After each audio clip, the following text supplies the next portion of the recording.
मैं Meena ESIPF consultant हूँ, गाज़ियाबाद से आई हूँ। और जब मुझे पता चला यहाँ पे EPS 95 का चल रहा है, आंदोलन चल रहा है काफ़ी टाइम से। पहले भी जब इनका आंदोलन चल रहा था उस टाइम पे भी मैं आई थी यहाँ पे और यहीं सपोर्ट करने आई हूँ। और मेरा मानना है कि सरकार को सुननी चाहिए और पेंशन ऑब्वियसली होनी चाहिए ज़्यादा, क्योंकि जब कंट्रीब्यूशन हुआ है उस टाइम पे तो पहले इन्होंने अपनी सैलरी में से हर महीने 417 रुपये, फिर 541 रुपये और इस टाइम पे 1250 रुपये EPS कंट्रीब्यूशन इस टाइम पे होता है।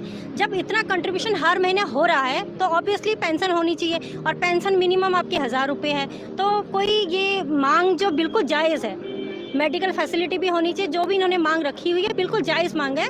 और मैं सभी से, जितने भी हमारे EPF के कंट्रीब्यूशन जिनका भी होता है, सभी EPS के भी मेंबर हैं। अभी आप इस टाइम पे देखेंगे जितने भी प्राइवेट एम्प्लॉयज़ हैं सभी PF कंट्रीब्यूशन सबका होता है। लेकिन अगर आप EPS की बात करेंगे तो हम केवल यहाँ पे जो हमारे सीनियर सिटीजन हैं इन्हीं की बात करते हैं। और काफ़ी लोग, अगर आप पूछेंगे इस टाइम पे, एम्प्लॉयज़ को ये पता है कि मेरा सैलरी में से डिडक्शन हो रहा है, PF हो रहा है, ये नहीं पता कि EPS कंट्रीब्यूशन है। तो अगर वो लोग भी इन्हें सपोर्ट करेंगे तो ऑब्वियसली उनके फ्यूचर के लिए भी अच्छा है।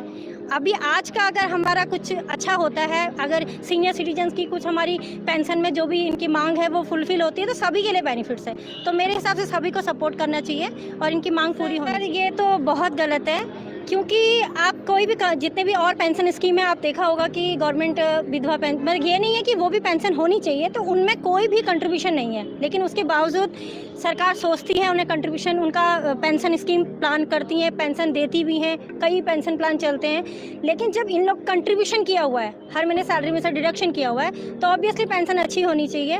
और मैं इस मुद्दे से उस टाइम से जुड़ी हूँ जिस टाइम पे हायर पेंशन के लिए बहुत ज़्यादा इश्यूज़ आए थे, तो बहुत सारे लोगों के कॉल्स आ रहे थे। और मुझे अभी भी याद है कि मेरे पास रात को करीब 8 साढ़े 8 बजे एक बुजुर्ग आए कि हम हायर पेंशन की डेट निकल चुकी है, क्या हायर पेंशन बढ़ चुकी है। इतने लोग परेशान हैं, जो लोग इन आंदोलन में जुड़ नहीं पा रहे हैं, जो आ नहीं पा रहे हैं, वो लोग जानना चाहते हैं कि क्या हो रहा है, कब पेंशन बढ़ेगी, क्योंकि 1000-2000 में कहाँ से गुजारा। कांबली में दिल्ली से ही हूँ, मैं एक पेंशन धारक हूँ। जी, मैं जंतर मंतर पे हम लोग कई टाइम से, कई सालों से कहूँगी, हम लोग आते हैं, सरकार हमें आश्वासन दे रही है पेंशन का, मगर हमें कोई उसका सॉल्यूशन नहीं मिल रहा है।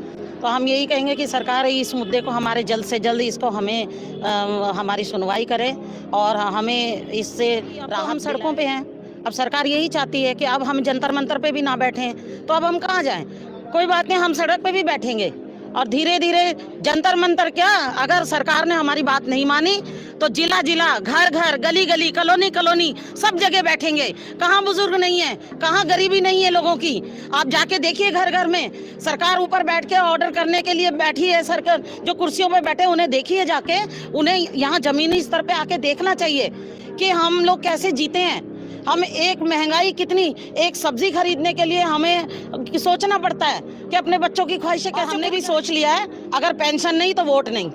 हम बिल्कुल, अगर हमारा सरकार नहीं सुनेगी, क्योंकि हम अब तक समय देते आ रहे हैं सरकार को, बार बार कह रहे हैं कि सरकार हमारी बात को सुने, बार बार हमें आश्वासन दे दिया जाता है, हम लोग धरना देते हैं और आज की डेट में हम सड़क पर आ गए हैं।